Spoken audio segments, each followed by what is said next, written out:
Hey guys, fifacoinsvip here with episode 8 of my Leeds United manager mode career. We are coming towards the end of this season. We've got a big Yorkshire derby with Huddersfield at home in this first game that you're viewing now. But we are coming towards the end of the season. There is episode 9 is a whole heap of games from April time, and then episode 10 is the final episode of this season, the final few games, and I've just played those out actually, and super. It was like, it's really good. It sort of ends in a really cool way and exciting way, sort of thing. So it's yeah, so stay tuned for that. And then episode 11, guys, it'll be a new season, new budget, and the transfer window will be open, and we will have to try and turn this Leeds United Championship side into a Premier League outfit. We played this game with Huddersfield Town. We could not score past Huddersfield Town. They came for the draw, guys. They came for that nil, and they got it. I could not get past them at all. They just played Vaughan on his own up front, and he barely had a touch. And it just could not, it's banging and banging on the door, could not break it down, unfortunately, so we had to get a point from that game. Now, this game is the FA Cup 5th round replay with Crystal Palace.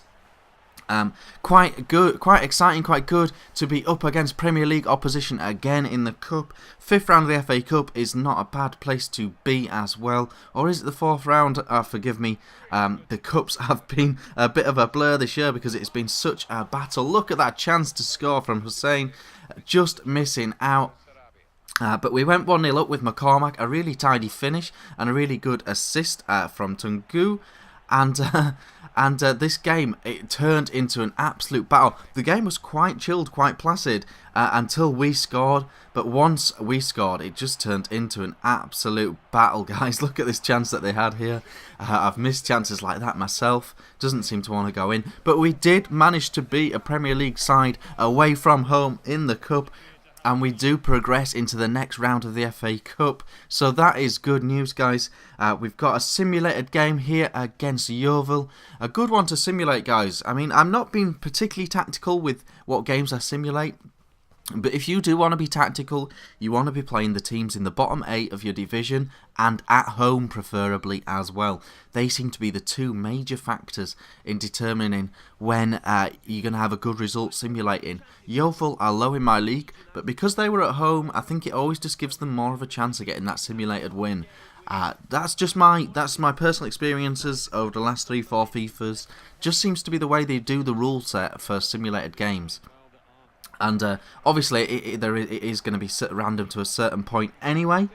But we get into this game against Blackburn Rovers, and it is that man again, the surprise package of my squad this year, Matt Smith, who apparently is good friends with Jack Whitehall, the British comedian.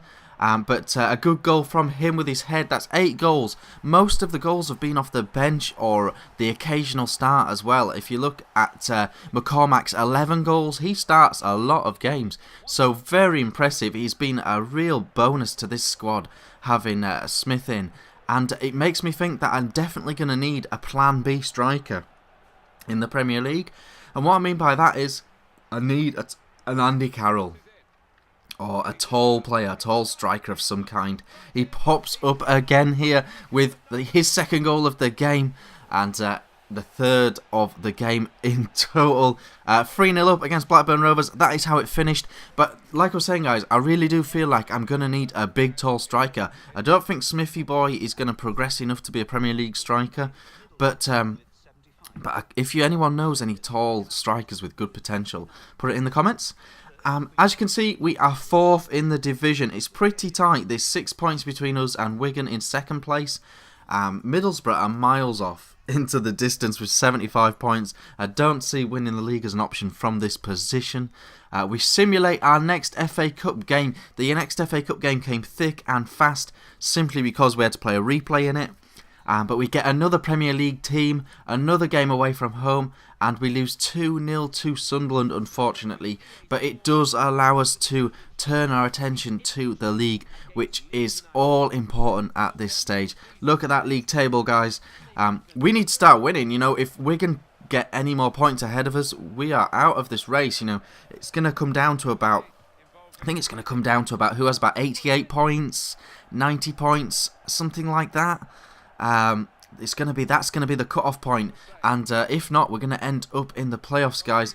A very strong possibility of that at this stage, but we will see. A quality passing move from my Leeds United boys, and Ariba, who is off the bench. Well, he's not off the bench in this game, but he's one of my reserve wingers.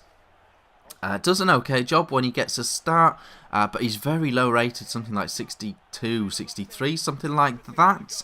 Dongu popping up with the goal, got the first assist, got the second goal. He has slotted straight into this team. He's a bit of an enigma as a player. I never quite know what he's going to do. And his passing and assist stats seem awesome. A nice little bicycle kick attempt from him there. But we're closing in on a win against Ipswich, which means in the next game, we're just going to have 4 or 5 games, but it is going to define our season at that point. Another assist for Dongu. Who else but Matt Smith popping up, player of the episode, with his third goal in this video. And yeah, so everything is going good, but we are going to need these points, big style. That is a big win away to Ipswich. We're going to need these points, otherwise we are not going to get automatic playoff positions. One final game, guys, simulated against Leicester at home. Leicester struggling with injuries and suspensions, as you can see in the bottom right. We have a really strong team out for it as well. And we do manage to pick up a lovely 3-0 win, and good to see McManaman scoring off the goals as well. Bye-bye.